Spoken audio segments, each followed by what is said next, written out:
प्राप्त चिंतन रूपी सेवेकरता निवडलेला अभंग विश्वभूषण वैराग्य मूर्ती देहू निवासी पंचम वेद निर्माते जगत उद्धारक जगत वंदनीय जगद्गुरु तुकोबाराय यांचा हा 3 चरणाचा निष्ठावंत भक्ताचं वर्णन सांगणारा अभंग. विठाला विठाला विठाला विठाला विठाला विठाला विठाला विठाला विठाला विठाला विठाला विठाला विठाला. अभंगावर बोलण्यापूर्वी थोडासा परिहार. सालाबाद प्रमाणे दरवर्षीप्रमाणे याही वर्षी चालत असलेला हा अखंड हरिनाम सप्ताह समर्थ सद्गुरू श्री संत गजानन महाराज यांच्या प्रगट दिनाच्या निमित्तानं आयोजित केलेला हा अखंड हरिनाम सप्ताह समस्त ग्रामस्थ मंडळी कळंबा महाली यांच्या वतीनं माझ्याकडे आलेली ही आजच्या दिवसाची कीर्तनरूपी सेवा. आजच्या कीर्तनाचे यजमान आपल्या गावचे माजी सरपंच किसनरावजी महाले व त्याचबरोबर या कार्यक्रमाचे आयोजक संयोजक आमचे विनोदजी महाले असतील. मृदंगाचे सौजन्य अहो महाराष्ट्रातील सुप्रसिद्ध मृदंगाचार्य ज्यांचं नाव ऐकल्याच्या नंतर पखावत समोर दिसतो असं महाराष्ट्राला लाभलेलं गोड गोडसं व्यक्तिमत्व वारकरी रत्न महाराष्ट्रभूषण आमचे मंगेश महाराज जाधव आज यांची उपस्थिती आणि त्यांचे ते सौजन्य आहेत. कार्यक्रमाच्या अनुषंगाने जमलेली सर्व उपस्थित गुणीजन मंडळी आदरणीय महाराज मंडळी श्रोते मंडळी माता भगिनी तुम्हा सर्वांना नारदाच्या गादीवरून मनभावे वंदन करतो. विठाला विठाला विठाला विठाला विठाला विठाला विठाला विठाला. तुकोबारा या अभंगातून निष्ठावंत भक्ताचं वर्णन करतात. कशाला म्हणायचं निष्ठा? देवा करता प्राण जरी द्यायची वेळ आली तरी भगवत भक्त माग सरकत नाही. देह जावो अथवा राहो पांडुरंगी दृढ भावो रघुकुले रीत सदा चली आई प्राण जाए परी बचन न जाए. राम सिया राम जय जय राम राम सिया राम जय जय राम. आओ प्राण जरी द्यायची वेळ आली देवासाठी तरी भगवत भक्त माग सरकत नाहीत. त्याला म्हणायचं निष्ठावंत भाव भक्तांचा स्वधर्म. आणखीन सांगू का? जनजगाचा संबंध तोडला आणि देवाशी संबंध जोडला त्याला म्हणायचं भक्त. आणि मला वाटतंय जगाचा संबंध तोडल्याशिवाय देवाशी संबंध कधी जुटू शकत नाही. त्याला म्हणायचं भक्त. तुम्ही आम्ही देवाची आठवण करीत नाहीत असं नाही, करतो, पण कधी दुःख आल्याच्या अंगाला आला ताप देवा तू माझा, अंगाचा गेला ताप तुझ्या बापाचा मी, अशी भक्ती चालत नाही. कबीरदास महाराजाचा दोहा आहे. कबीरदास महाराज म्हणले दुःख आल्याच्या नंतर सगळेच लोक देवाची आठवण करतात आणि सुख आल्याच्या नंतर नेमकं देवाला विसरून जाते. पण महाराज म्हणले खरी आठवण तुम्ही जर त्या देवाची सुखात केली तर तुमच्या जीवनामध्ये कधीच दुःख येणार. दुख में सुमिरन सब करे सुख में करे ना कोई, जो सुख में सुमिरन करे दुख काहे को होए कबीरा, दुख काहे को होए. महाराज म्हणले आवा दुःख आल्याच्या नंतर देवाला कधी सांगू नका देवा आमचं दुःख लय मोठं आहे. नाही नाही, दुःखाला सांगा आमचा देव लय मोठा आहे, काय तो आम्हाला त्रास देतोस. म्हणून अहो मला तर वाटतंय जीवनात येणारं सुख दुःख असो माणसानं देवाला सांगितलं पाहिजे. कोणाला सांगितलं पाहिजे? देवाला सांगितलं पाहिजे. देवा सांगू सुख दुःख देव निवारील भूक. आणि माणसाला सांगून काही उपयोग नाही, पण माणसं माणसाला सांगतील. माणसाला दुःख सांगत जात जाऊ नका, बऱ्याच माणसाला बरं वाटत असते. आणि ज्या माणसाजवळ तुम्ही दुःख व्यक्त करतात त्या माणसामध्ये ताकद आहे का तुम्हाला दुःखातून बाहेर काढण्याची? नाही. ताकद कोणाजवळ आहे? देवाजवळ आहे. मग आपलं दुःख माणसाला सांगावं का देवाला सांगावं? देवाला सांगावं, पण माणसं माणसाला सांगते. ज्याला हात दाखवून अवलक्षण म्हणतात ना, कोणाला हात दाखवतात माणसं? ज्याला कवडीची अक्कल नाही त्याला. एखाद्या बाईच्या पोराची जर स्वैरिक जमत नसेल तर त्या बाया येड्यावणीच करायला लागल्यात. ह्या वैदाकडे जाय त्याचा गंडान, दुसऱ्याकडे जाय त्याची दोरी आण. आमच्या इथल्या एका वैदाकडे बाई आली म्हणली, महाराज बघा ना काहीतरी. त्यानं सांगितलं, बाई उद्या या. नाही हो, बघा बघा, तुम्हाला सांगितलं ना उद्या या. आणि उद्या येताना नुसतं येऊ नका, पोराची कुंडली घेऊन या. लगेच दुसऱ्या दिवशी बाई हजर झाली. महाराज बघा काहीतरी. महाराज म्हणले, आणा इकडे कागद. महाराज म्हणले, बाई तुमच्या नवऱ्याचं नाव तुकाराम आहे. अगदी बरोबर आहे महाराज. तुम्हाला 2 पोर आहेत. अगदी बरोबर आहे. 3 पोरी आहेत. अगदी बरोबर आहे. तुम्ही काल दुकानावरून 25 किलो तांदूळ आणले. मग तर बाईनं पायच धरले. बाई म्हणली, माय महाराज म्या लय महाराज पाहिले, मात्र तुमच्यासारखा महाराज नाही म्या पाहिला. किती पोरण किती पोरी हे द्या सोडून, म्या तांदूळ आणले हे बी तुम्हाला कळालं. महाराज म्हणले, तुम्ही 50 किलो गहू आणले म्हणली महाराज, पण तुम्हाला कसं कळायला लागलंय? ते म्हणला, बाई तुला कुंडली घेऊन यायला सांगितली, तू राशन कार्डाची झेरॉक्स घेऊन आलीस. आता तुला हे नाही तर काय सांगू?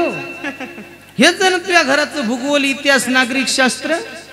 म्हणून कोणालाही हात दाखवीत फिरू नका. ते पोपटपंची असतात ना, ते तर ह्याच्यापेक्षा गेलेलो. त्याला एक दिवशी गिराईकच नाही सापड. ते म्हणला, राग आज तू मेरे नाम की चिठ्ठी निकाल, मुझे गिराईक क्यों नहीं मिला. त्यानं काढली चिठ्ठी आणि त्याच्यावर लिहिलेलं होतं, कुछ काम धंदा कर, अपना पेट भर, लोगों को फसाना बंद कर. कोणाला काही कळत नसतंय महाराज. तुकोबार म्हणले, राजा अरे तुझं जर कर्म चांगलं असेल, तुझं जर कर्तृत्व चांगलं असेल तर तुझं जीवन सुंदर बनेल. कारण स्वतःचं जीवन सुंदर बनवणे हे स्वतःच्या हातात आहे, प्रारब्धाच्या हातात नाही, संताच्या हातात नाही, देवाच्या हातात नाही, एखाद्या राजकीय नेत्याच्या तर नाहीच नाही. कोणाच्या हातात आहे ते अधीन आपली हाती, आणि काठीती काय बोल, आणि काठीती काय बोल. महाराज म्हणले, हे स्वतःच्या हातात आहे. म्हणून जन जगाचा संबंध तोडला, देवाशी संबंध जोडला, तो 1 नंबरचा भक्त आहे. कारण देवासाठी घेऊन जोगा होगा जियेला, राहुगा होगा जियेला, होगा जियेला. देवासाठी घेऊन जोगा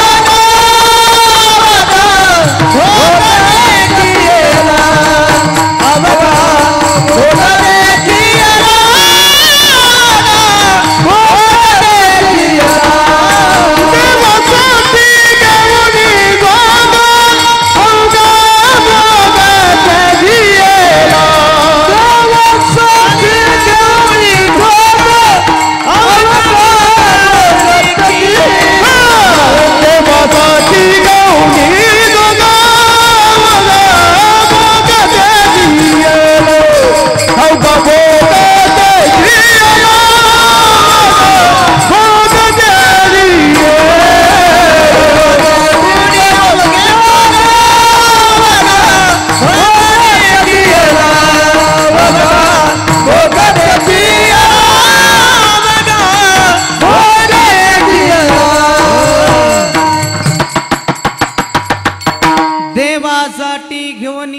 जोग अवघा भोग तेजियला, त्याला म्हणायचं भक्त.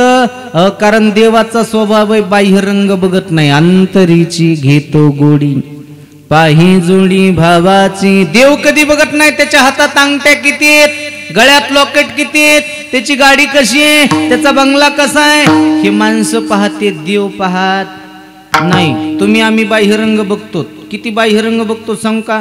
मला सांगा, तुमचं पोरग जर पोरगी पाहायला गेलं तर रूप पाहून पोरगी पसंत करते का गुण पाहून? रूप पाहून गुणतेनं पाहितलेले असतात का? नाही. मी बऱ्याच पोराला सांगत असतो, चामडा चांगला असून उपयोग नसतं रे, माणसाचं मन चांगलं असलं पाहिजे. म्हणून पाहता आलं तर मन पहा. चामडा पाहून काय भुलतात?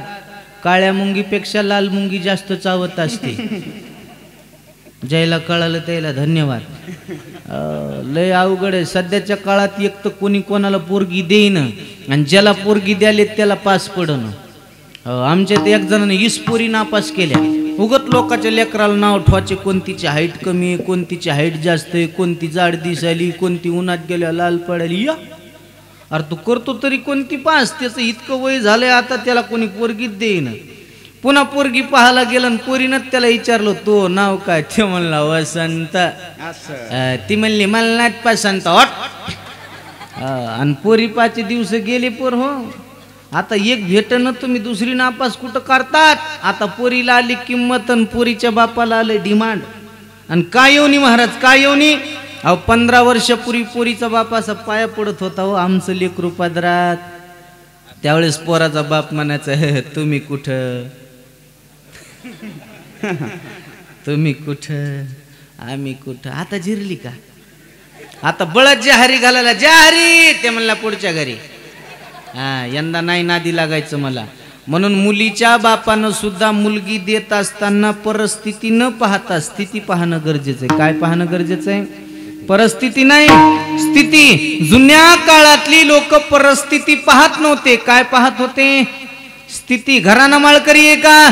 मुलगा निर्व्यसनी आहे का? देऊन टाका मुलगी. गरीब आहे असू द्या म्हणायचे, गरीब आज न उद्या होईल श्रीमंत, पण निर्व्यसनी मुलालाच मुलगी देणं गरजेचं आहे. जुनी माणसं म्हणायचे, मुलगा श्रीमंत असेल आणि तो जर व्यसनी असेल तर 1 दिवसात इष्टे टिकून खाऊ शकतो. म्हणून जुनी माणसं म्हणायची, अर्धीच असावं मात्र कशी असावं? सुखाची असावं. आता तसं राहिलं नाही. आता परिस्थिती पाहिली. आता कोण्या पोरीच्या बापाला विचारायचं पोरग कसं पाहिजे? ते म्हणते पैशावालं पाहिजे, नोकरीवाली पाहिजे, त्यानं 2 टाइम बिन पाण्याची पिली तरी चालती, रोज त्याला फाट्यावरून धरून आणावं लागलं तरी चालते. मग पोरग कसं पाहिजे? म्हणून सध्याच्या काळामध्ये घटना घडायला लागल्यात. लग्न झाल्याच्या नंतर 6 महिन्यालाच मुलीनं फुकून घेणे, औषध पिऊन मरणे, विहिरीत बुडी टाकून मरणे, फाशी घेऊन मरणे, या गोष्टी का घडायला लागल्यात? त्याला जबाबदार सासरचे लोक नाहीत, माहेरचे लोक आहेत, तिचा बाप आहे. का? कारण तिच्या बापानं मुलगी देत असताना माणसं पाहिले नव्हते. काय पाहिला होता? पैसा. म्हणून परिस्थिती न पाहता काय पाहणं गरजेचं आहे? स्थिती. आणि पोरीच्या मायला तर एकच वाटायले, पोरग कसं का असं ना, ते एकुलतं एक असावं त्याला मायबाप नसावं. आमच्या इथली एक बाई म्हणली, महाराज आमच्या बबीला एखादं पोरग पाहायला मिळालं. काकू काय पोरं पाहत हिंडतो काय मी? नाही, तुम्हाला ठापा ठेपा असते. मिळालं कसं पाहिजे? तुमच्यासारखंच माळकरी असा, 10-5 एकर जमीन असा, महाराज पैसा कमिणारा असा, आम्ही किती हुंडा द्यायला तयार आहेत. मिळालं बर, पण आमची एक आट आहे. मिळालं काय आट आहे? पोराला मायबाप नसा. मिळालं बाबू मै तर छातीत दबली. पण मी बी कीर्तनकार माणूस आहे. मिळालं काकू एक पोरग आहे ना तसं. म्हणली कसं आहे? मिळालं दिसायला सुंदर आहे, माळकरी आहे, सगळ्या गोष्टी चांगल्या आहेत, पण पोराची बी एक आट आहे. म्हणली काय आट आहे? मिळालं पोराची आट आहे, पोरीला मायबाप नसा. बाई महाराज आम्ही काय इरी तुडी हाणाव का? मिळालं मग त्याच्या माईनं फुकून घ्यावं का? तू इरी तुडी हाणाव का?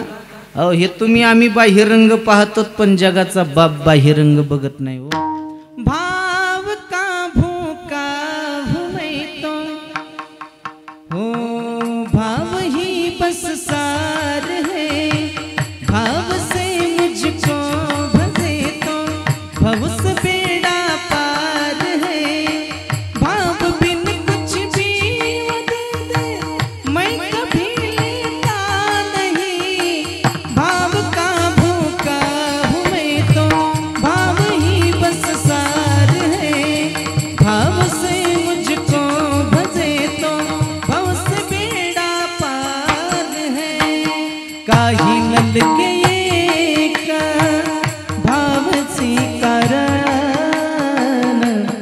तुका म्हणे आना विठोबासी, तुका म्हणे आना विठोबासी.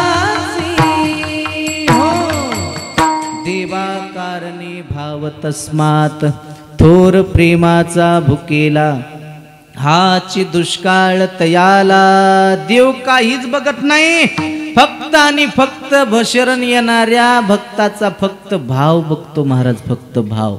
हो, ते बघत नाही देव कोणत्या जातीचा आहे, कोणत्या पंथाचा आहे, श्रीमंत आहे का गरीब आहे, आणि परमार्थात जातीचा संबंध नाही. तुका म्हणे नाही जाती सबे काम, ज्याचे मुखी नाम तोची धन्य. याता याती धर्म नाही विष्णुदासा, निर्णय हा ऐसा वेदशास्त्री. किंवा तुका म्हणे याती आणि होका तयाची. प्रमाण कोणाचे? तुकोबारायाचे. म्हणून तुकोबारायाला परमार्थात जातीवाद करणाऱ्या माणसाची अतिशय चिड आहे. महाराज सांगतात एवढं सांगून जर एखादा नालायक माणूस ऐकत नसेल आणि एखाद्या वारकऱ्याची वैष्णवाची जात विचारित असेल तर त्याला कुंभी पाकणार का जावं लागतं. वैष्णवाची याती वाणी जो आपण भोगितो पतन कुंभी पाक. म्हणून परमार्थात आल्याच्या नंतर दोन पाप सांगितलीत महाराज. एक, परमार्थात आल्याच्या नंतर साधू संताची निंदा करणे, आणि परमार्थात आल्याच्या नंतर एखाद्या वैष्णवाची जात विचारणे. हे दोन पाप जन केलेत महाराज म्हणले त्याला नरकाशिवाय दुसरीकडे जागाच भेटत नाही. जात पाहण्याकरता शास्त्रात एक ठिकाणी परवानगी. आपली मुलगी दुसऱ्याच्या घरी देत असताना 100% जात पाहिली पाहिजे महाराज. पण इथं काही संबंध नाही. या मंडपात बसल्याच्या नंतर तुम्ही आम्ही एकच आहे. ते माझे सोयी रे सज्जन सांगाती, पाया ठेविती विठोबाचे. आणि जात कशाला म्हणते? स्वतःच्या कर्तृत्वानं आणि स्वतःच्या चांगल्या कर्मानं तुम्ही किती चांगलं वागतात याच्यावरून कळत आहे तुम्ही किती चांगल्या जातीचे. म्हणून जात त्याला म्हणते. जात असती ती इज्जत असती, जात असती ती इज्जत असती. आलं का ध्यानात? पुन्हा एकदा ऐका. जात असती ती इज्जत असती, जात असती ती इज्जत असती. मी जाऊ का घरला? गावात तुम्हाला किती इज्जत आहे त्याच्यात तुमची जात कळती. जुना शब्द आहे खानदान. काय शब्द आहे? खानदान. तुम्ही खाता काय आणि दान देता काय याच्यावर तुमची खानदान अवलंबून आहे. आता खातं नाहीत नीट धड आणि दान देत नाही. इथं आल्याच्या नंतर भाऊच्या घरी आमचं जेवण झालं. सुंदर जेवण होतं महाराज. गरम गरम पोळ्या वगैरे. आनंद वाटतंय असं जेवायला असल्यावर. काय काय माणसं जीव घालीत नाहीत असं नाही, मंगेश बुवा घालतेत पण टोचून बोलतील. लय आमच्या इकडे लोक तसे.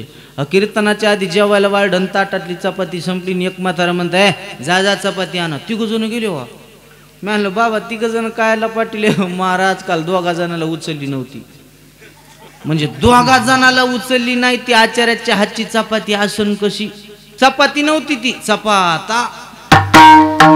वैत्यानं सुद्धा तुटणं गेली हो ती दिली मला खायला. आणि पुन्हा म्हणते महाराज लोक का नाही काही खाते. म्हणजे गाडवेत होय आम्ही. एक जणानं घरी जेवायला नेलं बायकोला म्हणलाय वाढ चपाती. महाराजाला वाढ वाढ वाढ. त्याला पुन्हा भेटत नसताय. तू काय हलकट समजायला लागलास का काय? जेवण झाल्या मला एक जणांनी विचारलं झालं का जेवण? मी म्हणलं हो. म्हणला कस काय? मी म्हणलं नंबर 1 घरी हेच खातात का? आणि काय गांजऱ्या गवत खातो होय? काय माणसं बोलत आहेत महाराज. अहो गरीबाच्या घरी जा श्रद्धा असती. कुडाचं घर असू द्या, झोपडा असू द्या, आमच्या महाराज मंडळीनं गरीबाच्या घरी आवर्जून गेलं पाहिजे. श्रद्धा असती महाराज. अहो काय काय हलकट श्रीमंताचे तर सगळं असतंय. श्रद्धा आम्हाला लय अनुभव येतात. आम्ही कधी कधी जातो तिकडं मुंबई पुणे. बंगल्यात एंट्री केल्याबरोबर बायका मंजूळ स्वरात विचारतात महाराज तुम्ही आलात ना? मला डोळ्यात माती पडली का आलो तवा दिसायलो ना.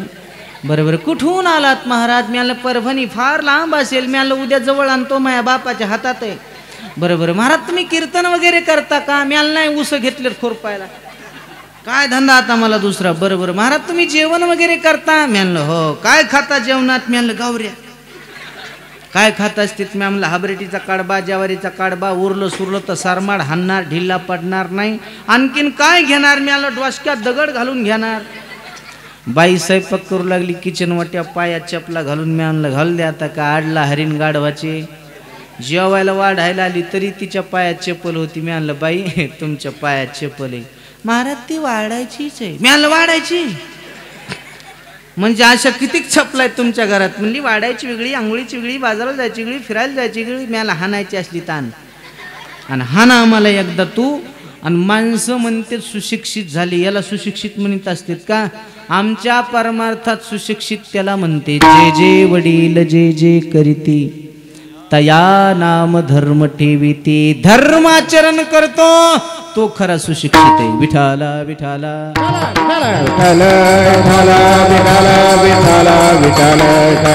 म्हणून भक्त त्याला म्हणायचं ज्याला देव आवडतो त्याला नाही देव तर सगळ्यालाच आवडतो कामापुरता देव आवडतो या शब्दाचा अर्थ देवही आवडतो बाकीच्याही काही गोष्टी आवडतात पण एक नंबरचा भक्त तो आहे ज्याला देव आवडतो नाही ज्याला देवच आवडतो पुढं चकार लावा देव सोडून ज्याला जगामध्ये दुसरं काहीच आवडत नाही विषय तो त्याचा झाला नारायण झाला नारायण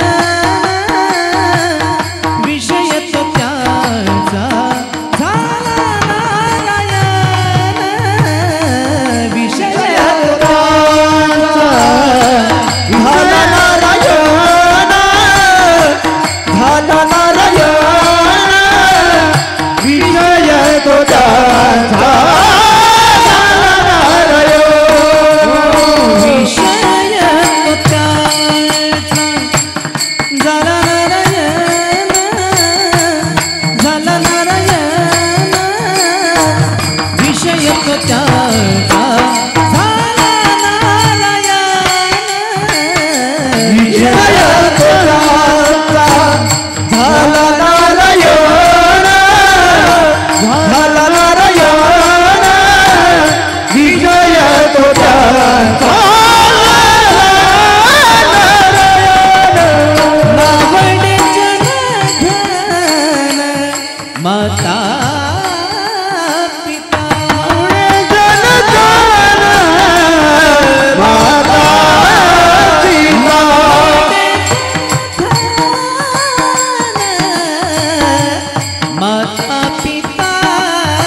त्याचा विषय देव झाला महाराज त्याला जगामध्ये दुसरं काहीच आवडत नाही नावडे जनधन माता पिता त्याला जनही आवडत नाही आणि त्याला धन सुद्धा आवडत नाही जन म्हणजे कोण जन म्हणजे जगातले लोक का आवडत नाहीत लोक एवढे स्वार्थी धनवंता लागी सर्व मान्यता आहे जगी आपलं जर जरा बुरं चाललं तर आपले पाहुणे जन हे सुखाचे दिल घेतल्याचे जन हे सुखाचे दिल घेतल्याचे जन हे सुखाचे दिल घेतल्याचे जन हे सुखाचे दिल घेतल्याचे जन हे सुखाचे दिल्या घेतल्याचे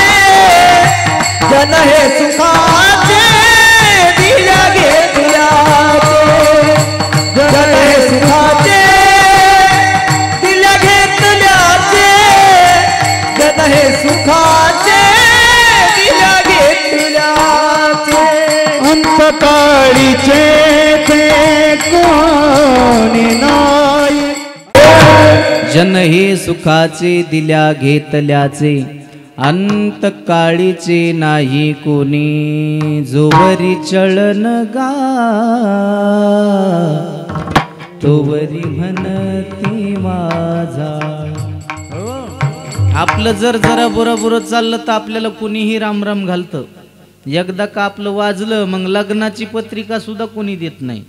22 वर्षापूर्वी एक माणूस गरीब होतं, त्याला कोणीची चरित न होतं, पण ज्याच्याकडे पैसा आला की पुन्हा म्हणू लागले ते आमचे पाहुणे आहेत, आमचे आदिगण काय मिळते पैसा आल्यावर जरे बरे झाले पाहुणे. मी नाही सांगत, कबीरदास महाराजाचा दोहा आहे.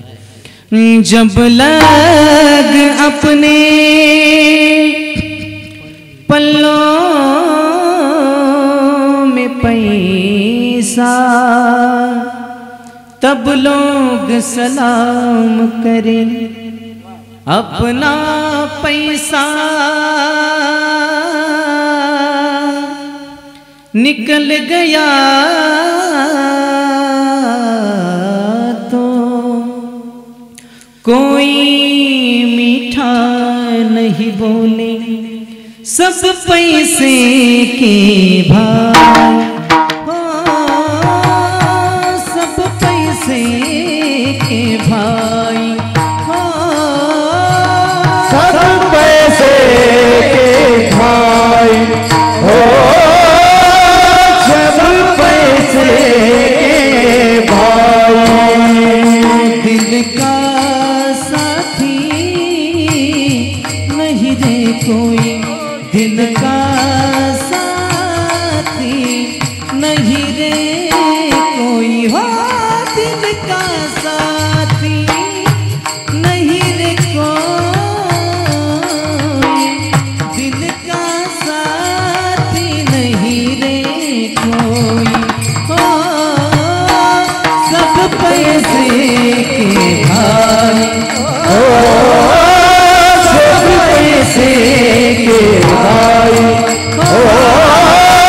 सब पैसे के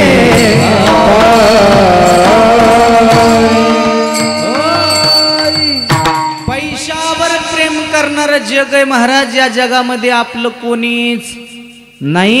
या जगाच्या पाठीवर अंतःकरणावर प्रेम करणारे फक्त 2च लोक आहेत महाराज, 2च लोक. एक आहे संत आणि दुसरा आहे भगवंत. विठाला विठाला विठाला विठाला विठाला विठाला विठाला विठाला विठाला. आणि मला वाटतं ही जर शिकवण कोण दिली असेल तर या जगाच्या पाठीवर या कोरोना रोगानं दिली. मंगेश बा बऱ्याच शिकवणी दिल्या या रोगानं, पण पहिली शिकवण दिली वेड्या, देव सोडून दुसरं तुझं कोणीच या जगामध्ये नाही. मला सांगा, तुमच्या घरातला एखादा पेशंट जर पॉझिटिव्ह सापडलाच तर त्याला हॉस्पिटलमध्ये सोडायला घरातले किती माणसं जात होते का? अहो सोडायला तर सोडूनच द्या, त्याच्या जवळ सुद्धा कोणी जात नव्हतं. बरेच माणसं कोरोनानं मरण्यापेक्षा हाय खाऊनच जास्त मेले. अहो तुम्ही रोगाचा द्वेष करा, हो माणसाचा द्वेष करू नका ना. पण माणसानं माणसाचा द्वेष केला म्हणून घात झाला. किती मोठा घात झाला सांगू का? अहो त्याला कोणी बोलत नव्हतं, त्याला कोणी चालत नव्हतं, म्हणून मानसिक त्याची वृत्ती अशी झाली, मी आता जीवन जगू शकत नाही. अहो त्याला तुम्ही जर धीर दिला असता, त्याला सहानुभूती दाखवली असती तर आज ते माणसं जीवन जगले असते. अहो माणसाचा द्वेष नका न करू. माणसानं माणसाचा एवढा द्वेष केला, मला वाटते पॉझिटिव्ह माणसाला जेवढा घरातल्या माणसानं त्रास दिला तेवढा यम सुद्धा देणार नाही. किती त्रास दिला सांग का? तो जिथं बसला तिथं बसायचं नाही, तो जिथं उभा राहिला तिथं उभा राहायचं नाही, तो जिथं झोपला तिथं झोपायचं. जगद्गुरु तुकाराम महाराज की जय. विठाला विठाला विठाला. अहो माणसानं एवढा द्वेष केला महाराज, एवढा द्वेष केला. अहो तो माणूस जिथं झोपला तिथं झोपायचं नाही. काय माणसानं गाद्या जाळल्या. मला सांगा, आता सीमा पार झाडी ना महाराज. अहो एवढा कुठं द्वेष करतात का? अहो गिरणीवाल्यानं त्याच्या घरचं दळण बंद केलं. किती उदाहरण सांगायचे. दूध विकत घेणाऱ्यानं त्याच्या घरचं दूध विकत बंद केलं. म्हणजे गाईला प्याला होता का ते? अहो कळायला पाहिजे ना महाराज, एवढा द्वेष केला माणसाने, एवढा द्वेष केला. जनावर माणसासारखं वागतंय पण माणूस माणसासारखा वागत नाही, ही सर्वात मोठी शोकांतिका आहे. अहो 500 एकरवाला माणूस मेला तर जाळायला एकुलता एक मुलगा आला नाही, जाळणाऱ्यानं 1500 रुपये घेतले. काय सांगायचे तुम्हाला. अहो बाप कोरोनानं मेला तर एकुलती एक मुलगी अंत्यविधीला आली नाही. का? बाप कोरोनानं मेला म्हणून. किती उदाहरणं सांगू तुम्हाला या जगातली. अहो म्हणून त्या कोरोना रोगानं सर्वात मोठी शिकवण दिली, वेड्या खरंच आता तुझं देव सोडून दुसरं कोणीच नाही. नाही रे नाही कुणाचे कुणी, नाही रे नाही कुणाचे कुणी, नाही रे नाही कुणाचे कुणी, नाही नाही कुणाचे कुणी. बहीण कुणाची, भाऊ कुणाचा, कोण कुणाचे सखे सोयी रे. बहीण कुणाची, भाऊ कुणाचा, कोण कुणाचे सखे सोयी रे. मेल्या मागे सर्व राहिले, तुटतील धागे दोरे, नाही रे नाही कुणाचे कुणी, नाही रे नाही कुणाचे कुणी, नाही रे नाही कुणाचे कुणी, नाही रे नाही कुणाचे कुणी. आणि म्हणून या जगाच्या पाठीवर देव सोडून आपला कोणीच नाही, हे कळालं साधू संतांना. म्हणून नावडे जन. आता धन का आवडत नाही? धन ह्याच्यासाठी आवडत नाही, धन नश्वर आहे. धन मिळविले कोटी, संगे नये रे लंगोटी. कितीही धन कमवा सोबत येत नाही. ज्याच्याकरता कमवून ठेवतात ते माणसं उपकार मानित नाही. साठवणी मरे धन आणि लावी पोरासी भांडण. आणि मला सांगा, मला तर वाटतंय अख्खं जग श्रीमंत होण्याकरता प्रयत्न करतं, पण तुम्हाला कोण सांगितलं माणूस श्रीमंत झाला म्हणजे सुखी होत असतो? सुखाचा आणि श्रीमंतीचा सुतराम संबंध नाही. आज ते माणसं जास्त दुःखी आहे ज्याच्याकडे जास्त पैसा आहे.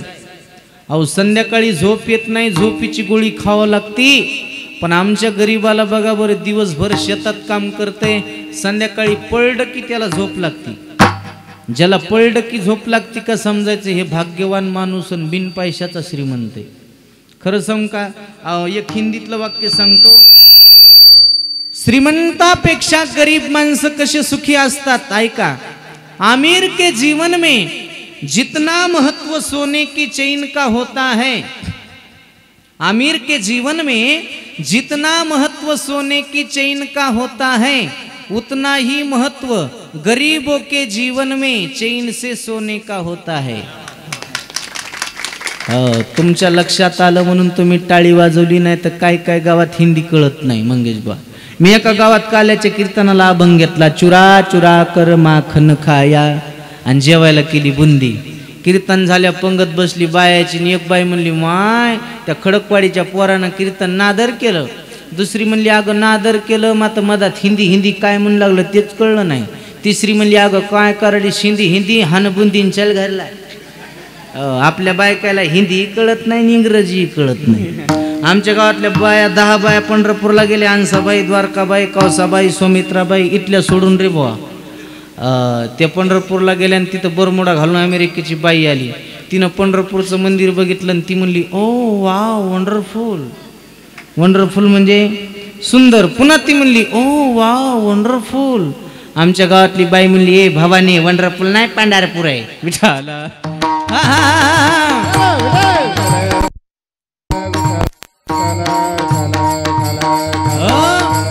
अहो धन तुम्ही कितीही कमवा तुमच्या सोबत येत नाही. हे उठवा बरं, उठवा उठवा उठा. इथं उद्यापासून बसू देऊ नका.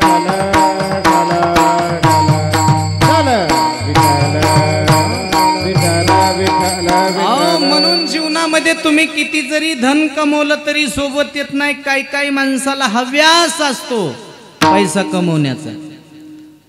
किती माणसं पैसा कमवतात, किती पैसा कमवतात. 10 मजली जरी बंगला बांधला तरी वरी गज काढीते.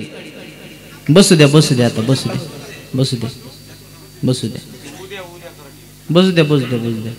हे आता बोलायचं नाही हा, शांत बसायचं. विठाला विठाला विठाला विठाला विठाला विठाला विठाला. म्हणून भगवत भक्ताला जीवनामध्ये नावडे जनधन माता पिता.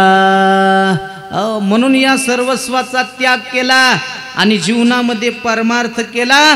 परमार्थाच्या व्यतिरिक्त दुसरं जीवनामध्ये काही केलं नाही. म्हणून देव यांच्यासाठी वेडा झाला, वेडा झाला, वेडा झाला. लालचावला भक्तीसी जा सुखा कारणे देव वेडावला हो वैकुंठ सोडोनी संत सदनी राहिला. देव वैकुंठ सोडोनी संत सदनी राहिला. ज्ञानदेव म्हणे व्यासाची या खुना द्वारिकेचा राणा. अव द्वारिका नावाची नगरी त्यानं सोडून दिली, पांडवाच्या घरी जाऊन राहिला. काय होतं पांडवाच्या तर पाहते पांडव अखंड वनवासी परी त्या देवासी आठवी ती. पण एक शंका, अहो खायला नसू द्या, राहायला नसू द्या, आमच्या पांडवाच्या घरी फक्त प्रेम होतं. का देव भक्तासाठी वेडा होतो? याच्यासाठी वेडा होतो महाराज. सदा झन झनती टाळ, सदा झन झनती टाळ, सदा झन झनती टाळ, सदा झन झनती टाळ. वैष्णवा घरी सर्व काळ, वैष्णवा घरी सर्व काळ सदा झन झनती टाळ, सदा झन झनती टाळ, सदा गण गणती भाकरीचे खाणे,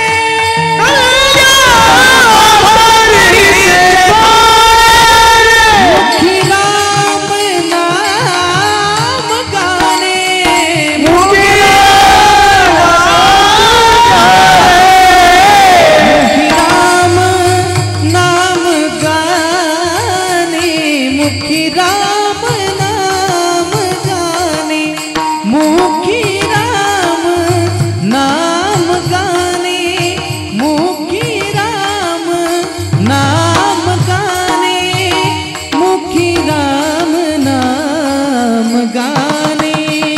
वैष्णवा घरी सर्व काळ, वैष्णवा घरी सर्व काळ सदा गण गणती टाळ, सदा गण गणती टाळ, सदा गण गणती टाळ.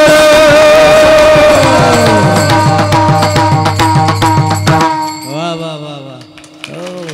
आणि याच्यासाठी देव येडा झाला हो. तुका म्हणे येथे भजन प्रमाण, काय थोरपण जाळावे ते म्हणून तुकोबाराला एका साधकाने प्रश्न विचारला, महाराज तुम्ही सांगतात देव भक्तावर प्रेम करतो, तुम्ही सांगतात देव भक्ताच्या संगतीत राहतो, पण ज्या भक्ताच्या संगतीत देव राहतो, ज्या भक्तावर देव प्रेम करतो, त्या भक्ताच्या अंतःकरणामध्ये कोणत्या पद्धतीचा भाव असतो? अभंगाचं निष्ठावंत भाव भक्ताचा सदैव, निष्ठावंत भाव भक्ताचा सदैव, निष्ठावंत भक्ताचा सदैव,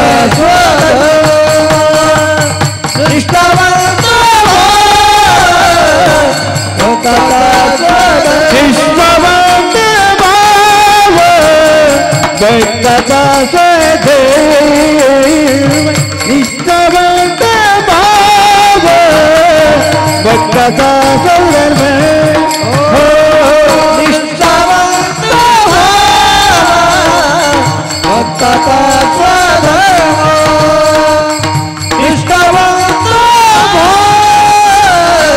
भक्ताचा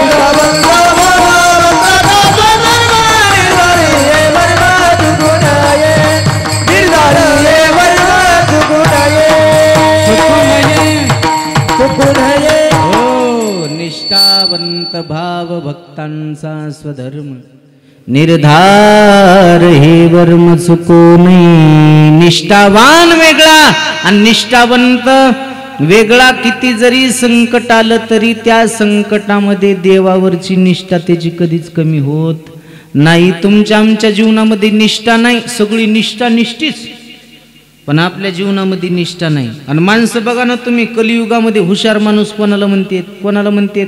ज्याला दुसऱ्याला चांगलं फसविता येईल त्याला माणसं म्हणतात काय हुशार माणूस आहे. कोण? ज्याला जीवनात येऊन चांगली फसवेगिरी जमती त्याला. पण फसवणाऱ्या माणसाला वाटतंय मी दुसऱ्याला फसवायलो. अरे जगाला दिसत नसल पण देव तराजू घेऊन बसलेला आहे. तुझ्या पापाची नोंद देव क्षणाक्षणाला करत असतो. म्हणून फसवणाऱ्या माणसाला वाटतं मी दुसऱ्याला फसवायलो. अरे दुसरा फसणं तू स्वतः फसायलास, कारण पापाचा धोंडा तू तुझ्या स्वतःच्या पायावर मारून गेलास. पण काय करा, लोक तशात लोकाला हुशार म्हणतात. लोय लोक चॅप्टर निघालेत महाराज. मी एकदा औरंगाबादला रेलीनं कीर्तनाला चाललो मंगेश बुवा. आता एकादशीचा दिवस होता. मी आणलं काय खाला घ्यावा म्हणून भैमुगाच्या शेंगा घेतल्या. आता भैमुगाच्या शेंगा घेतल्या खाची बी लाज वाटू लागली. खावा कशा? कीर्तनकाराला जपून वागावं लागते. लोक कीर्तनात काही बोलत नाहीत, कीर्तन झाल्या निंदा केल्याशिवाय. आता एवढा आलडू कीर्तनकाराला एखाद्याला जर ज्ञान नसल ना, ते सकाळी म्हणते रातचं महाराज लईच आलडू बोलू लागलं रे. ते दुसरं म्हणते ते खाल्लेलं कुठं जिरवी, असं टोचून बोलतात माणसं. मी म्हणलं तसं आता या शेंगा कशा खावा? ते पाठीमागं माणूस उभा होता, ते म्हणलं महाराज शेंगा घेतल्यात खात नाहीत. मी म्हणलं खाऊ वाटायल्यात, मग टरपुलं कुठं टाका? ते म्हणला पुढच्याच्या खिशात टाका ना.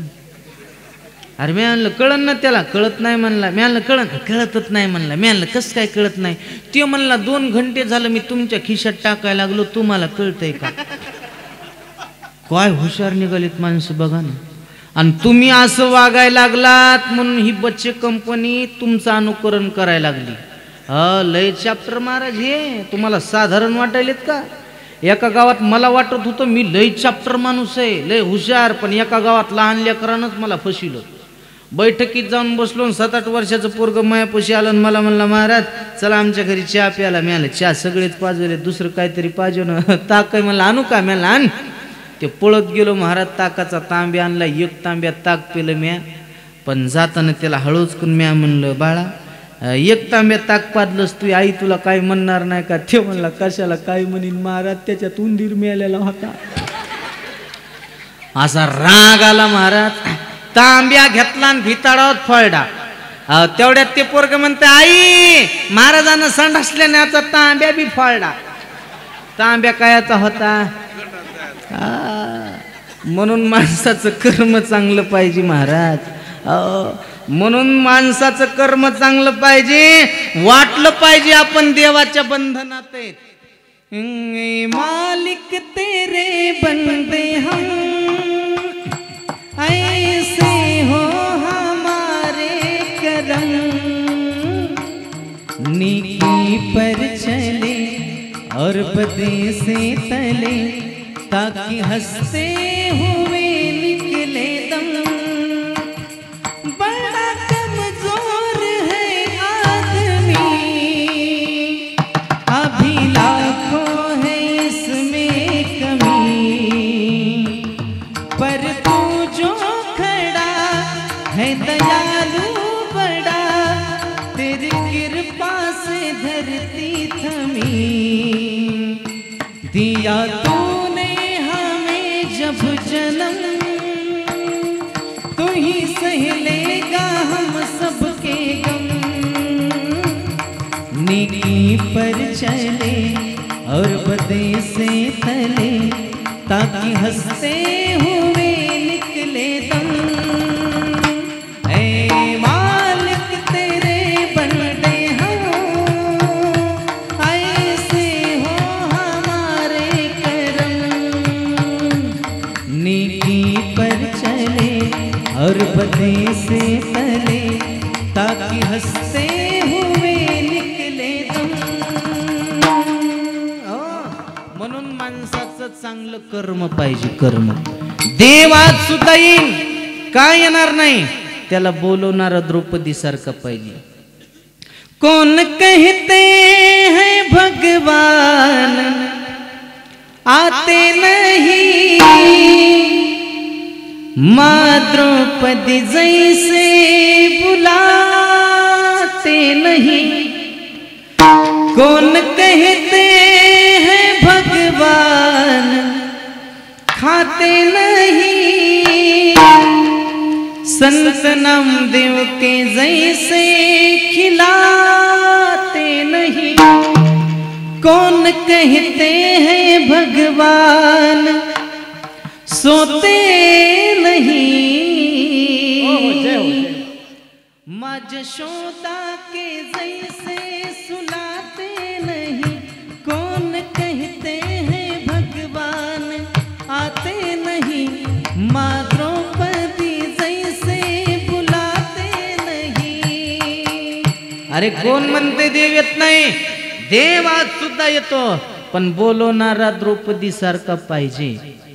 सतत नामस्मरण करायची महाराज. द्रौपदी सतत नामस्मरण. मग स्वयंपाक करायला जरी बसली तरी नामस्मरण करायची.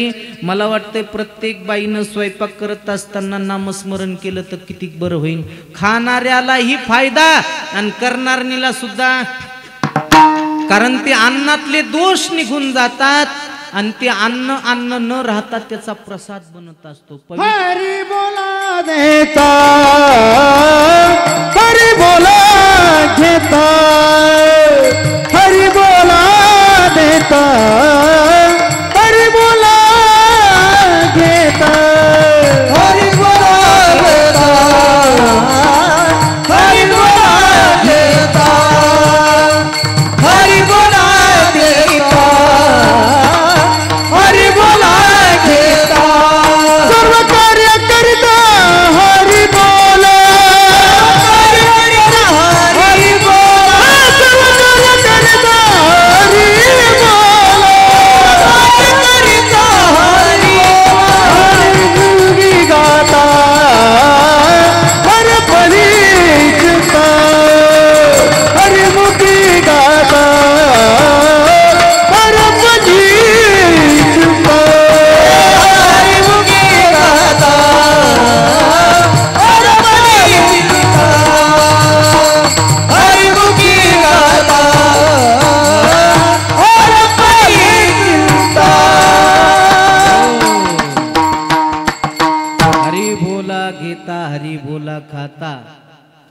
एवढंच नाही, महाराजाचं असं प्रमाण आहे, भांडता कांडता हरी बोला.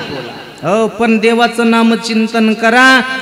पवित्र ते अन्न आणि हरी चिंतनी भोजन म्हणून उद्यापासून स्वयंपाक करत असताना नामस्मरण करायचं, रामकृष्ण हरी म्हणायचं, भाकर तव्यावर टाकायची. काय बिघडलंय का? जोरात म्हणायला लाज वाटत असेल तर मनातली मनात म्हणायचं. जोरात म्हणल्यापेक्षा हृदयात म्हणलं त्याला लय लवकर ऐकू जाते. जुन्या काळातली संस्कृती होती. जुने माणसं सांगतेत पूर्वीच्या काळातल्या बायका काटवटीत भाकरी करायच्या. कशात करायच्या? लाकडी काटवटीत भाकरी करायच्या. आता लाकडी काटवटी राहिल्यात का? आपल्या खेडेगावातल्या बऱ्याचशा बायकाईनं काटवटी विकून साड्या घेतल्या. आता काटवटी गेल्या आणि पराती आल्या. आणि ज्या ज्या बाईनं परातीत भाकर केली असं समजायचं नवऱ्याला आपल्या पायाची माती खाऊ घातल्याप्रमाणे. कस काय? कारण पूर्वीच्या काळात लाकडी काटवट होती. त्या लाकडी काटवटीला 2 कान होते. त्या दोन्ही कानावर बाई पाय ठेवायची आणि मधात भाकर करायची. आता ह्या परातीत भाकरी करतात. परातीला कान असतात का माय? मग काय तुम्ही मधात पाय ठेवतान का? मग बाया काय करतात? परातीला दोन्हीकून 2 पाय लावित्यात. अंगुठ्याचा मळ, पायाची माती बी त्याच्यात. नवऱ्याला म्हणतात खाय तू माझ्या पायाची माती. आता ती काटवट गेली, परात आली म्हणून काटवटीला राग आला आणि काटवटीनं परातीला एक लाद घातली आणि तीच परात तुमच्या पोराच्या वरातीत पालथी झाली. धतडांग धतडांग धतडांग धतडांग.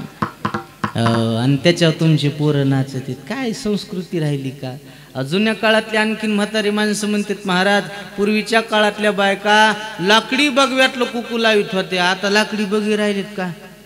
आता कुकावाल्यात नाही राहिल्या. ह्या 4-2 जणी कुकावाल्या म्हाताऱ्या जर मेल्या म्हणजे मरणार नाहीत आताच.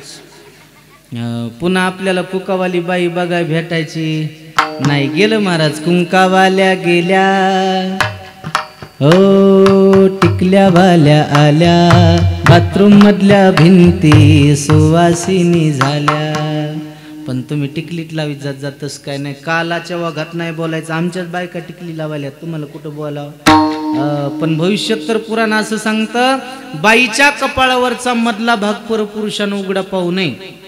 बाईच्या कपाळावरचा मधला भाग जर परपुरुषानं उघडा पाहिला तर नवऱ्याचं 43 दिवस आयुष्य कमी होत असते. म्हणून तुम्ही टिकलीत लावीत जा, मात्र जरा शिक मध्य भागात लावीत जात जा. मी एके दिवशी बायकोला म्हणलं तू टिकलीत फुकीत जात जाय, मात्र जरा शिक वरी सरकीत जात जाय. हातानं सरकत नसल तर जेसीबीच्या मुंडक्यानं सरक्यो जरा शिक वरी. इथं लावी त्या टिकले इथं वरी काय लसूण लावायचं आहे का? टिकल्यावाल्याला बोलल्यामुळं कुकावाल्या खुश झाल्या. कुकावाल्या म्हणल्या माय बरं झालं पोरी झटकिल्या. पण ह्या कुकावाल्या कोणत्या धड नाहीत. ह्या कुकू लावित्यात, मात्र कुकू कोरा ह्या हौदातलं पाणी घेत्यात.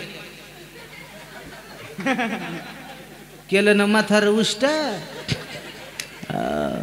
आणि दुसरी गोष्ट, बाईनं कपाळाला कुंकू लावत असताना भेदभाव करायचा नाही. सुवासिनीनं सुवासिनीचा भेदभाव करायचा नाही. बाईला वरून कुंकू कधी टाकायचं नाही. बाईला वरून कुंकू फक्त 2दा टाकते. अमावस्याच्या दिवशी बाई जर अमावस्या मागायला आली तर तिला वरून कुंकू टाकायचं 1. बाईला 4 दिवस अडचण असल तर त्या कालावधीमध्ये तिला वरून कुंकू टाकायचं 2. व्यतिरिक्त कालावधीमध्ये बाई कोण्या जातीची असो, कोण्या पंथाची असो, श्रीमंत असो का गरीब असो, तिच्या कपाळालाच कुंकू लावण्याची पद्धत आहे. नाही तर बायकाला भेदभाव करतात. म्या लग्न केलं म्हणून मला माहित आहे, नसतं लग्न केलं तर कायला माहीत झालं असतं वय. लय भेदभाव करतात. सक्रातीच्या दिवशी श्रीमंत घरची बाई आली की तिला मोठी साबण, आणि गरीब घरची आली की रुपयाची शॅम्पूची पुडी. असा भेदभाव करीत जात जाऊ नका, लेकरं मरत असते. मी नाही सांगत. महाभारतात गांधारीनं वरून कुंकू फेकलं होतं हातीहून तर तिचे 100 पोरं मिळते. म्हणून सुवासिनीनं सुवासिनीचा भेदभाव करणं सगळ्यात मोठं पाप आहे. पंक्ती भेदकाचे मरतील पोरे. प्रत्येक विषयाला आपल्याकडं प्रमाण आहे महाराज. पूर्वीच्या काळातल्या बायका एकमेकीला कुंकू लावायच्या, नावं घ्यायच्या. नावं किती गोड होते हो पूर्वीच्या काळातले. चुन चुन चुन्यात बसले मेन्यात, लवंगा वटीत यलदडे मुठीत, रावसाहेब बसले दाटीत, कशी जाऊ पान सुपारी वाटीत. नाव औदुंबराच्या झाडाखाली दत्तात्रयाची मूर्त, रावसाहेब बसली मंदिरात, मी देते तीर्थ. काय गोड नाव आहे. अहो सध्याच्या काळातले नाव इतकी चित्र आहेत. सक्रातीच्या दिवशी आमच्या गावातल्या एका बाईचं मी नाव ऐकलं. माया देखत बायका घेत नाही, त्याला माहिती हे कीर्तनात झटकीत आहे. मी असं लपून ऐकले, लपून.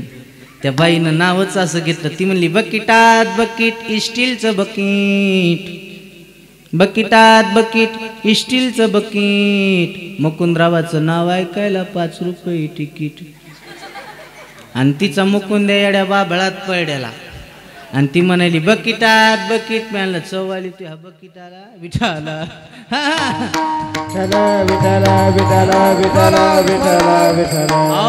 आमची द्रौपदी भजन करायची तर देव येडा व्हायचा. बायकायनं भजन करू नये असं नाही, करावं. मीराबाईनं भजन केलं, जनाबाईनं भजन. म्हणून तुम्हाला अधिकार या रे लहान थोर आणि याती भलत्या अगोदर नारीन मग नर. म्हणून तुम्हाला भजन करण्याचा अधिकार आहे आणि कीर्तन करण्याचा सुद्धा अधिकार आहे. भजन करीत जात जा. खेडेगावातल्या बायका भजन करीत नाहीत असं नाही, करत्यात, पण त्याची अभंग कोणत्याच गाथ्यात नसतील. कुठून जोडी त्यात, कुठून नाही देव जाणे. वा दिंडीच्या वाटानं पालखी सोहळ्यामध्ये बघा ना तुम्ही कशा भजन म्हणतात. माऊली दिंडीत येऊ द्या, माऊलीचा सवळा पाहू द्या. सवळा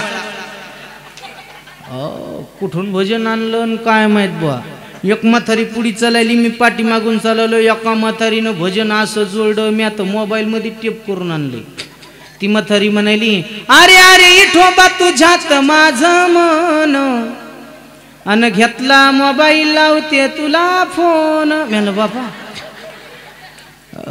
बरं इतक्या तरी गपचीप बसाव ना. याच्या पुढी म्हणाली तुझी रे आठवण लई लई येते, म्हणून तुला मी मिस कॉल देते. म्हणलं तू का बॅलन्स संपलं काय. बरं एवढ्या गपचीप बसाव ना. ह्याच्या पुढी म्हणाली देवा चारी तू हे देव, माझा नंबर कर रे शिव. म्हणलं बापरे. म्हणलं बाई इकडे या, एकदा तुमच्या पाया पडू द्या. रातभर पाकडन काही नाही सापड. याला कुठं भजन म्हणतात का. भजन ते मंगळवाणी नरका जाणे चुकेना, नरका जाणे चुकेना, नरका जाणे चुकेना. भजन ते मंगळवाणी नरका जाणे चुकेना, नरका जाणे चुकेना, नरका जाणे चुकेना. मंगळवाणी नरका जाणे चुकेना, भजन ते मंगळवाणी नरका जाणे चुकेना, भजन ते मंगळवाणी नरका जाणे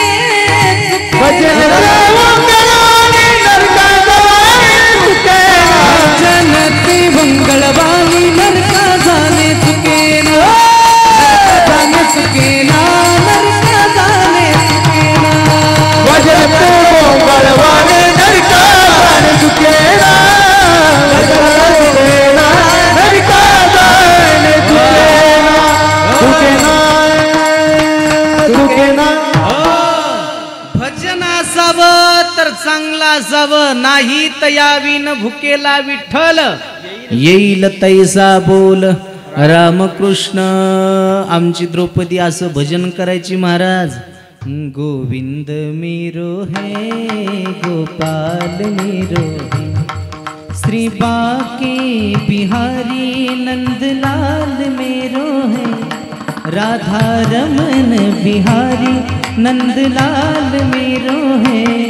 गोविंद मेरो है गोपाल मेरो है, गोविंद मेरो है गोपाल मेरो है. अहो देव सुद्धा वेडा व्हायचा तिचं ऐकण्याकरता.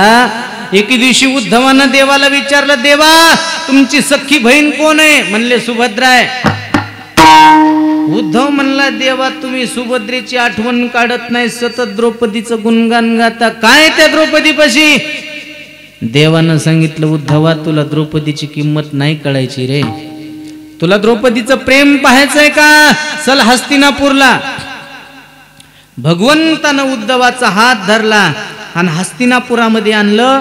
कारण ज्या ज्या वेळेस भगवान हस्तिनापूरला येत होते त्या त्यावेळेस उद्धव बरोबर असायचा. कोण असायचा? उद्धव.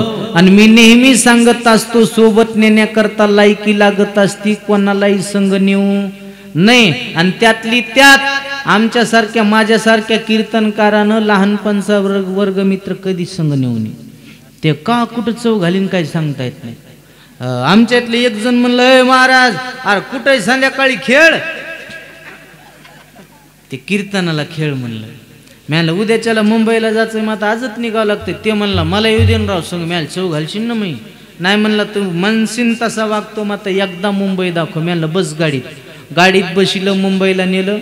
काय पर्यटन स्थळ असतील ते आम्ही पाहिले, ताज हॉटेल, समुद्रकिनारा, गेट ऑफ इंडिया. आता संध्याकाळी जेवायच्या ठिकाणी गेलो तर आता बाहेर गेल्या लोक चांगली सोय करतात, खाला चिक्क्या, टेकायला ताक्या, घरी गेलं की बुक्क्या. घरी काय असू द्या बाहेर गेल्या चांगली सोय असती. 13 वाट्या समोर आल्या भाजीच्या आणि 14वी वाटी आली गरम पाणी लिंबाची फोड. कशाला? हात धुवाला. आमच्या इथल्या येड्यानं लिंबू पिळून पाणी पिऊन टाकलं. अरे म्या म्हणलं येड्या हे पाणी प्यायला नसते, हात धुवायला असते. ते म्हणला गबास तुला काय कळतंय ना, पोट सापराट असतंय, आता हाणून घ्यावं का. इकून तिकून कीर्तनाला आलं. 2 घंटे कीर्तन ऐकलं. कीर्तन ऐकणं झाल्या त्याची हरपली चपल. मला म्हणला महाराज, मी आणलं काय इमानदारीनं म्हणला मी काच कीर्तन ऐकत नाही. मी आणलं मग अरे एवढ्या लांब आलो कीर्तन ऐकायला. मी आणलं तू तमाशा ऐकलास का, कीर्तन ऐकलं चांगलं झालं ना. काय चांगलं झालं म्हणला 1000 रुपयाची चप्पल गेली. मी आणलं मग मला चप्पल घेऊन द्या. मी आणलं येडायस का काय रे, आपल्यासारख्या माणसाने विकत घ्यायची नसती. ते म्हणलं मग मी लहानपणाची बी त्यानं खरंच हल्ली, पण त्यानं हल्ली मी हरपली.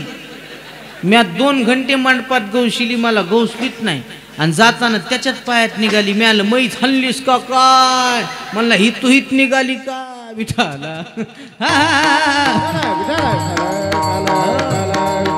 असं नव्हतं उद्धव. सुभद्रेच्या दारात आले, सुभद्राताईला आवाज दिला, सुभद्राताई आता काय करतीस. ताईनं सांगितलं दादा मी आता झोपेतून उठले. त्यानं सांगितलं अगं 2-3 दिवसाचा उपवास आहे, मला खायला दे काहीतरी. ती म्हणली अरे आता स्नान करणार, देवपूजा करणार, स्वयंपाकाला लागणार, 12-1 वाजते दुपारचे. ते म्हणला तवर तर मड काढावं लागते. मग असं कर दादा, किचन रूम मध्ये फळाचं टोपलं ठेवलेलं आहे, त्याच्यातलं एक फळ घे, खा, स्वयंपाक बनवते. देवाला कुठं खायचं होतं, परीक्षा बघायची होती ना. भगवान मधात गेले, टोपल्यातलं फळ उचललं, एका हातात चाकू घेतला, चाकून फळ कापू लागले. फळ कापता कापता बोटच कापलं, रक्त निघू लागलं बोटातून. उद्धवानं पाहिलं, बाहेर पळत आला आणि आवाज दिला ताई देवाच्या बोटाचं रक्त निघतंय, बांधायला ना काहीतरी. आता सुभद्रा चिंदी सापडू लागली. घरात पळायली, दारात पळायली, तळमधल्यात पळायली, वरच्या बंगल्यात पळायली. तिचा बंगला लहान काका, अर्जुनाची बायको, देवाची बहीण. 52 तास चिंदी सापडली, तिला काही चिंदी गवसली नाही. मला सांगा सुभद्रेकडे काय साड्याची कमी असेल का? अहो आपल्या बायकाला काय साड्याची कमी नाही. जशी जशी सकरात जवळ येईन तसं तसं नवऱ्याचं 2-2 किलो वजन कमी होते. इतक्या साड्या महाराज. एखाद्या बाईच्या घरी गेलं जर कपाट उघडलं ना, प्रश्न पडतंय माणसाला, घरात आलो का कापड दुकानात आलो. एवढ्या साड्या असतात, एवढ्या साड्या, तरी नवीन साडी घ्यावं वाटते. मी तर म्हणतो आपल्या बायका 80-90 वर्षाच्या म्हाताऱ्या जरी झाल्या ना, यायला साड्याचा मोह जात नाही. दिवाळीच्या 7-8 दिवसांआधी आमच्या परभणीमध्ये 80 वर्षाचे म्हातारे हाताला हात धरून जाऊ लागले. म्हणलं काय प्रेम आहे बाईचं. मी पळतच गेलो आणि म्हाताऱ्याच्या पायात पडो. म्हणला महाराज पाया कम पडाल्यात. म्हणलं काय तात्या प्रेम आहे तुमचं, तरुणपणी प्रेम, म्हातारपणी प्रेम. ते म्हणला प्रेम तसलं काय नाही महाराज. म्हणलं मग हात सोडा की दुकानात घुसायला लागली. म्हणला कायचं प्रेम, कायचं काय विठाला.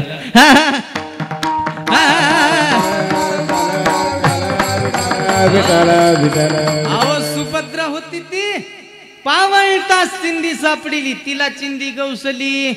नाही, देवानं सांगितलं आता तुला प्रेम पाहायचंय का, चल माझ्या द्रौपदीच्या दारात. सकाळची वेळ होती, सूर्य उदय होत होता, एका हातात ताट होतं, एका हातात तांब्या होता आणि द्रौपदीचं सुंदर भजन सुरू होतं. महाराज, श्रीराम जय राम, श्रीराम जय राम, जय जय राम, श्रीराम जय राम जय जय राम, श्रीराम जय राम जय जय राम, श्रीराम जय राम, जय जय राम, श्रीराम जय राम, जय जय राम, श्रीराम जय राम जय राम, श्रीराम जय राम जय राम, श्रीराम जय राम, जय जय राम, श्रीराम जय राम, जय जय राम, श्रीराम जय राम जय राम, श्रीराम जय राम जय जय राम. सुंदर द्रौपदीचं भजन सुरू आहे. भगवान समोरून येत आहेत, बोटाचं रक्त निघतंय. हे पाहिल्याबरोबर ताट खाली पडलं, तांब्या खाली पडला, पळत पळत गेली आणि देवाला विचारलं, दादा बोटातून रक्त निघते. होत आहे, थांब दादा मी चिंदी बांधते. आणि चिंदी गौशिण्याकरता घरात पळाली नाही, डोक्यावरचा पदर खाली घेतला, पदराकून नाटी फाडू लागली. उद्धवानं हात धरला, ताई सौभाग्यवती बाईनं पदराकून नाटी फाडत नसते, शास्त्र आहे. पदराकून नाटी त्या दिवशी फाडतात ताई ज्या दिवशी बाईचा पती मरत असतो, त्या दिवशी तुझे तर 5 पती जिवंत आहे, असं का करतेस. त्यावेळेस द्रौपदीनं गोड उत्तर दिलं. द्रौपदी म्हणली, उद्धवा अरे माझ्या कपाळावरचं कुंकू किती दिवस ठेवायचं आणि किती दिवस नाही हे फक्त माझ्या त्या दादाच्या हातात आहे रे. आणि त्याच्या बोठाला जखम झाली, माझ्या साडीची काय किंमत आहे. टारकन अंगावरची साडी फाडून टाकली आणि देवाच्या बोटाला चिंदी बांधली. चिंदी बांधी ते द्रौपदी, चिंदी बांधी ते द्रौपदी, हरीच्या बोटाला, हरीच्या बोटाला फाडोनी भरजरी शालून वाग, फाडोनी भरजरी शालून वाग, शालून वाग, शालून वाग, शालून वाग. चिंदी बांधिते द्रौपदी, चिंदी बांधिते द्रौपदी, द्रौपदी, द्रौपदी. हो, कसल्याच पद्धतीचा विचार न करता साडी फाडून टाकली, देवाच्या बोटाला चिंदी बांधली. याला म्हणायचं निष्ठावंत भाव, भक्तांचा स्वधर्म निर्धार, हे वर्म चुकू नये. 5 मिनिटं आपल्याकडे राहिलेत. 5 मिनिटात शेवटची एक निष्ठा सांगतो आणि शिवेला पूर्ण विराम देतो. भजन करा विठाला विठाला, विठाला विठाला विठाला विठाला विठाला विठाला. छत्रपती शिवाजी महाराजांच्या जीवनात काही मावळे असे होते, शिवाजी महाराजांसाठी त्यानं प्राण दिला, प्राण प्राण प्राण.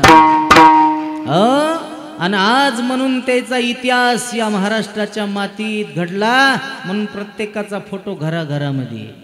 सांगू का, शिवाजी राजासाठी जीवाला जीव देणारे मावळे होते. त्याच्यामध्ये तानाजी मालुसरे असेल, बाजी प्रभू देशपांडे असेल, प्रत्येक मावळ्यानं शिवाजी राजासाठी प्राण दिला, प्राण.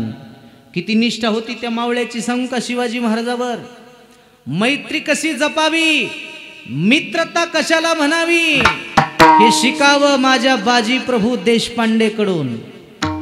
माझ्या बाजी प्रभूनं शिवाजी महाराजासाठी प्राण दिला, पण माग सरकला नाही.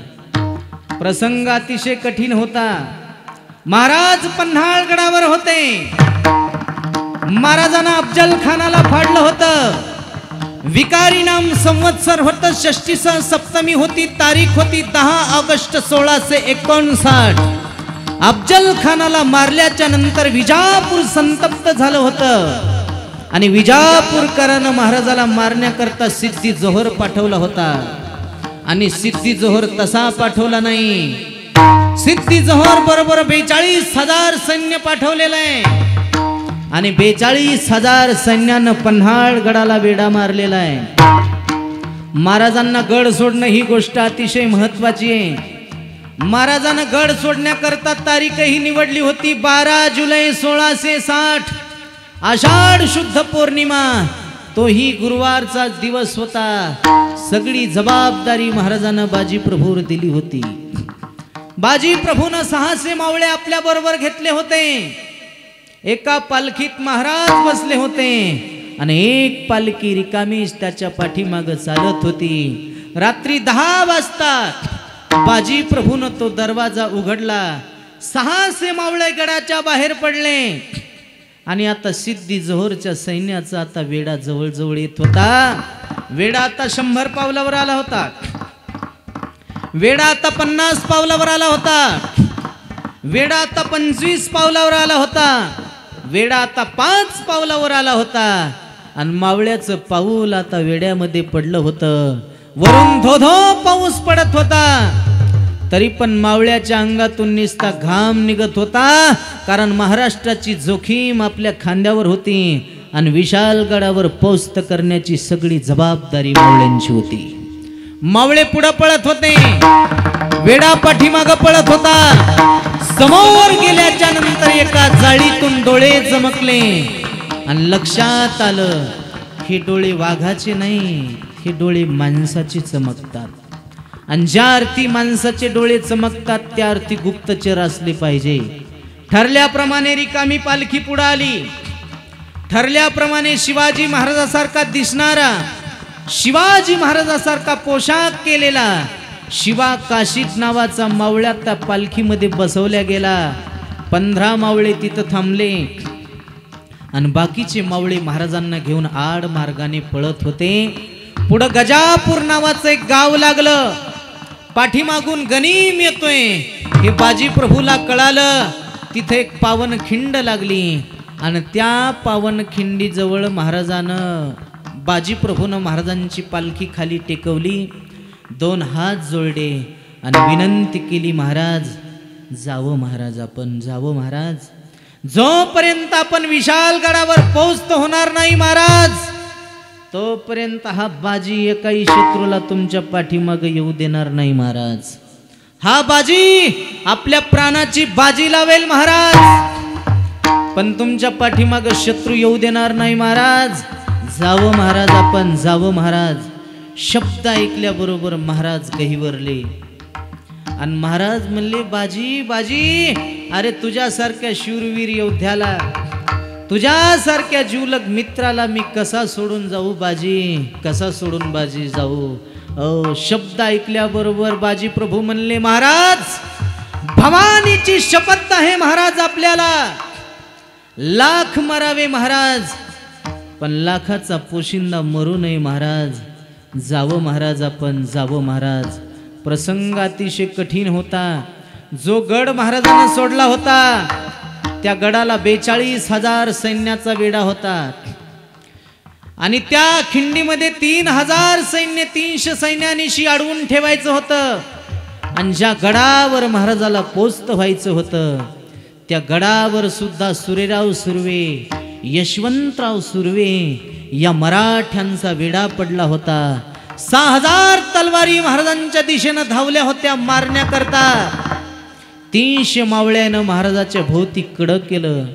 महाराजांना भवानी बाहेर काढली. भवानीनं महाराजाला मार्ग मिळून दाखवला आणि महाराज आता विशाल गडावर पोहोचत झाले. तोफांच्या आवाजानं बाजी प्रभूला आवाज दिला, पोहोचलोय बाजी, आम्ही लवकर या बाजी. बाजी तुमचे उपकार आम्ही कधीच विसरणार नाही बाजी, लवकर या बाजी, लवकर या बाजी. तोफांचा आवाज बाजी प्रभूच्या कानावर गेला आणि बाजी प्रभूला अतिशय आनंद झाला, जगण्याचा नाही मरण्याचा. बाजी प्रभूनं विचार केला, अरे आता जर माझा महाराष्ट्र जगला असेल, आता जर माझी माती जगली असेल, आता जर माझा जिवलग मित्र जगला असेल, आता जर माझा राजा जगला असेल, तर लाख लोकायला जगवणाऱ्या मित्रासाठी एक बाजी प्रभू सारखा मेला तरी चालेल, मेला तरी चालेल.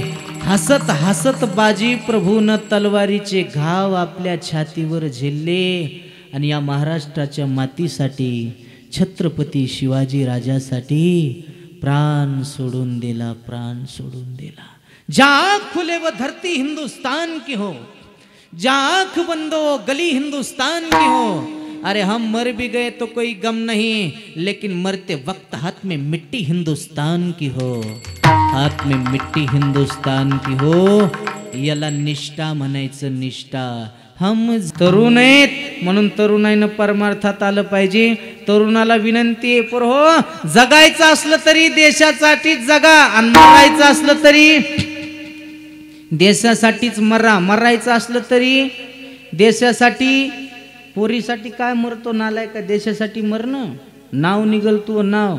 अरे ज्याला प्रेम नावाची व्याख्या कळत नाही तिच्यावर तुम्ही प्रेम करतात. मायबापानं कॉलेजचा खर्च करायचा, लहानाचं मोठं करायचं आणि पोरग कॉलेजमध्ये गेल्याच्या नंतर स्टेटस ठेवतंय, माय लाईफ माय जानू. तू जानू डबल सिमचा फोन वापरी, ती तुला एकच नंबर माहिती, नको वळवळ करू. 2 जण फाशी घेऊन मेले, तू 3रा नंबर आहे. हा, जिला प्रेम नावाची व्याख्या कळत नाही तिच्यावर तुम्ही प्रेम करतात. एका पोरानं एका पोरीला मेसेज केला, हसत असेल तर हसू पाठव, रडत असेल तर आसू पाठव, झोपलेली असेल तर स्वप्न पाठव, जागी असेल तर शुभेच्छा पाठव. ती पोरगी त्याच्यापेक्षा गेलेली होती, ती म्हणली भांडे घासायला खरकटा पाठवू का. अरे कोणावर प्रेम करतात तुम्ही. अरे क्यों मरते हो बेवफा सनम के लिए, 2 गज जमीन भी नहीं मिलेंगी दोबारे दफन के लिए. मरना है तो देश के लिए मरो मेरे यारो, हसीना भी दुपट्टा फाड़ के देंगी तुम्हारे कफन के लिए, तुम्हारे कफन के लिए. देशासाठी मरा आणि देशासाठीच लढा. जे देशासाठी लढले ते अमर हुतात्मे झाले. तरुण मुलं आहेत तरच या महाराष्ट्राची शान आहे. तरुण आहेत जवान तरच या महाराष्ट्राच्या मातीची आहे शान.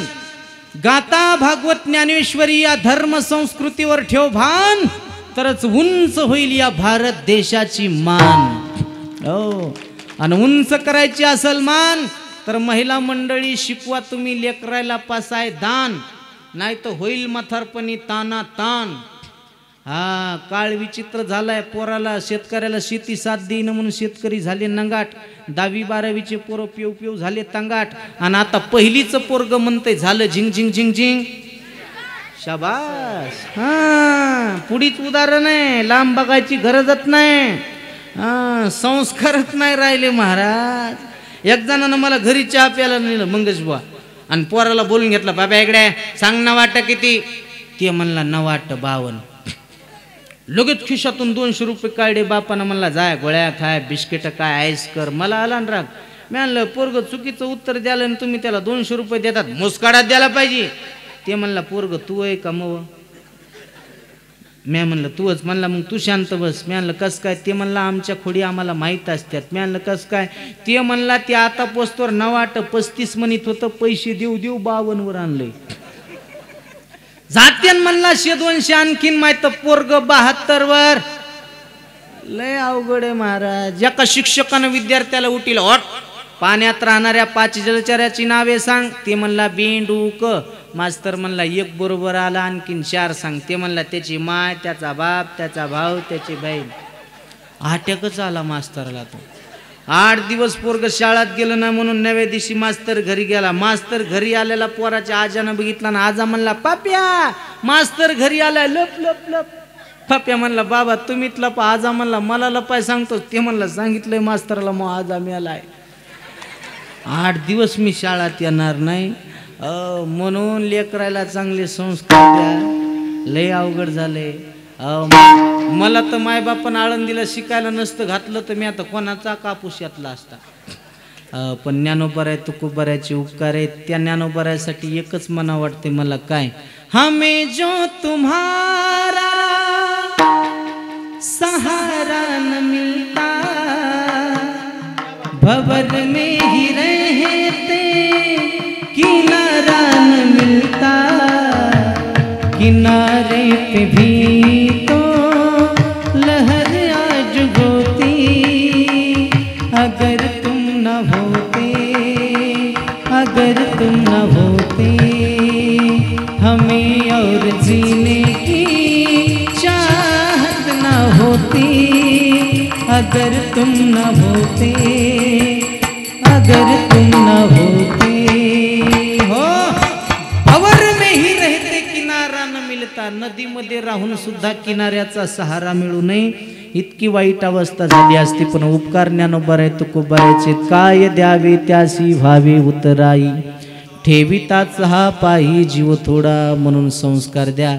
देशभक्ताची निष्ठा ध्यानात घ्या. त्याच्यासाठी म्हणायला काय हरकत आहे. निष्ठावंत भाव भक्तांचा स्वधर्म निर्धार हे वर्म चुको नये. भक्त म्हणायचं कोणाला निष्काम निश्चळ विठ्ठली विश्वास पाहू नये वास अनेकांची.